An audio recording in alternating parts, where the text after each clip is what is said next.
Assalamualaikum warahmatullahi wabarakatuh. Izin memperkenalkan diri, nama saya Pamela Gita Pramesti dari D4 Akuntansi Perpajakan semester 5 kelas B.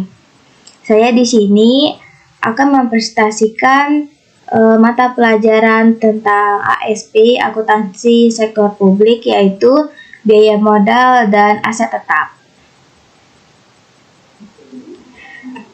Pada slide pertama yaitu belanja modal. Belanja modal adalah pengeluaran anggaran untuk perolehan aset tetap dan aset lainnya yang memberi manfaat lebih dari satu periode akuntansi. Kriteria belanja modal ini, pengeluaran tersebut mengakibatkan adanya perolehan aset tetap atau aset lainnya yang dengan demikian menambah aset pemerintah. Pengeluaran tersebut melebihi batasan minimal kapitalisasi aset tetap atau aset lainnya yang telah ditetapkan oleh pemerintah. Perolehan aset tetap tersebut diniatkan bukan untuk dijual. Selanjutnya ada prinsip pengakuan dan pengukuran belanja modal. Belanja diakui pada saat terjadinya pengeluaran dari rekening kas umum daerah, pengeluaran melalui bendahara pengeluaran. Pengakuan belanjanya terjadi pada saat pertanggungjawaban atas pengeluaran yang disahkan oleh unit yang mempunyai fungsi pembendaharaan. Koreksi atas penerimaan kembali belanja yang terjadi pada periode dicatat sebagai pengurang belanja. Apabila diterima pada periode berikutnya, maka koreksi belanja yang dicatat sebagai pendapatan lain-lain. Lalu ada pencatatan dan penyajian belanja modal. Jurnal atas belanja tunai dibuat pencatatannya, digunakan double entry di buku anggaran yang nantinya akan menghasilkan laporan realisasi anggaran atau LRA. Contoh pencatatan belanja modal pembelian aset tetap secara tunai di buku jurnal. Yang di bagian debit itu ada belanja modal, sedangkan yang di kredit itu estimasi perubahan sal. Yang perlu diingat adalah bahwa jika transaksi yang terjadi secara kredit atau tidak tunai, maka tidak dicatat di jurnal realisasi anggaran atau LRA, melainkan hanya pencatatan di buku jurnal finansial. Atas aset tetap yang diperoleh, maka penyajian belanja modal dilaporkan dalam laporan realisasi anggaran. Jadi bila jadi transaksi secara kredit itu tidak dicatat dalam jurnal realisasi anggaran, melainkan hanya dicatat pada jurnal finansial atas aset tetap yang diperoleh. Selanjutnya ada akuntansi aset tetap.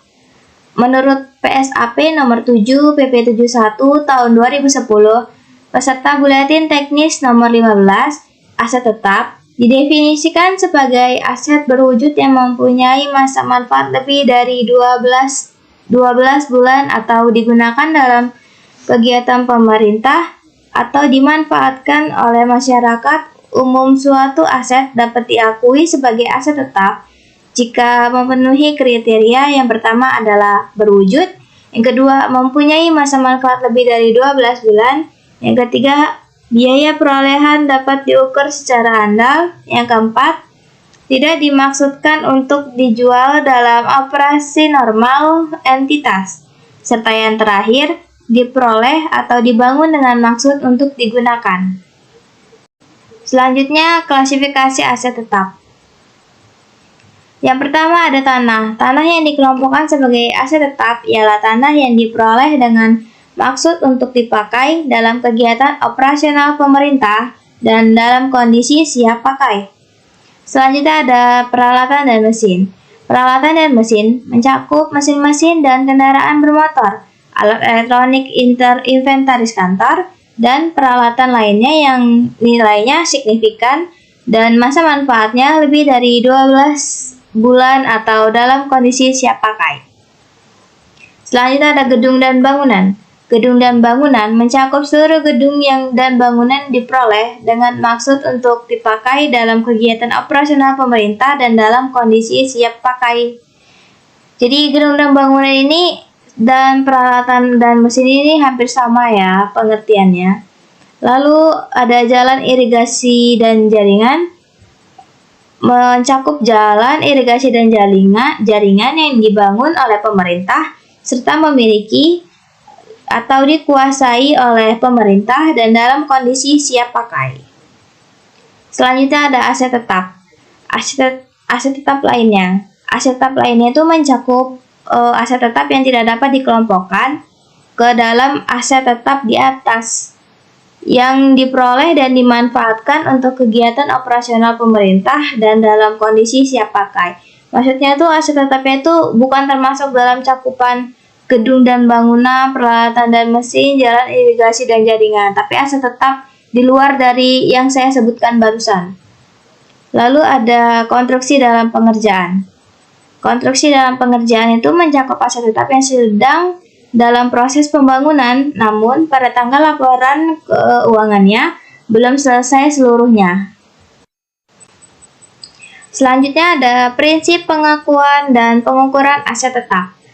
Aset diakui pada saat potensi manfaat ekonomi masa depan diperoleh oleh pemerintah dan mempunyai nilai atau biaya yang dapat diukur dengan andal. Aset tidak diakui jika pengeluaran telah terjadi dan manfaat ekonominya dipandang tidak mungkin diperoleh pemerintah. Pemerintah setelah periode akuntansi berjalan, pengakuan suatu aset tetap harus memperhatikan kebijakan pemerintah mengenai ketentuan nilai satuan minimum kapitalisasi aset tetap. Namun, untuk aset tetap berupa tanah serta jalan, irigasi, dan jaringan, berapapun nilai perolehannya, seluruhnya dikapitalisasi sebagai aset tetap. Jika biaya perolehan aset tetap kurang dari nilai satuan minimum kapitalisasi aset tetap, kecuali tanah serta jalan irigasi dan jaringan, maka entitas mengakui atau mencatat perolehan aset tetap sebagai beban operasional, dan karena itu tidak menyajikan dalam lembar muka neraca. Jadi tidak disajikan dalam neraca. Namun entitas tetap mengungkapkan aset tetap tersebut dalam CALK. Aset tetap dicatat sebesar biaya perolehannya. Aset tetap juga dicatat sebesar nilai wajar apabila biaya perolehan tidak memungkinkan untuk digunakan. Selanjutnya pencatatan aset tetap. Pencatatan aset tetap dilakukan di buku jurnal finansial bersamaan dengan pencatatan belanja modal di buku anggaran. Jika belanja modalnya dilakukan secara tunai, maka jurnal yang didapat itu misal, contoh pencatatan pembelian mobil ambulans secara tunai di buku jurnal finansial atau LO dan neraca. Maka jurnal yang dicatat adalah mobil ambulans pada RK PPKD. Lalu contoh selanjutnya, pencatatan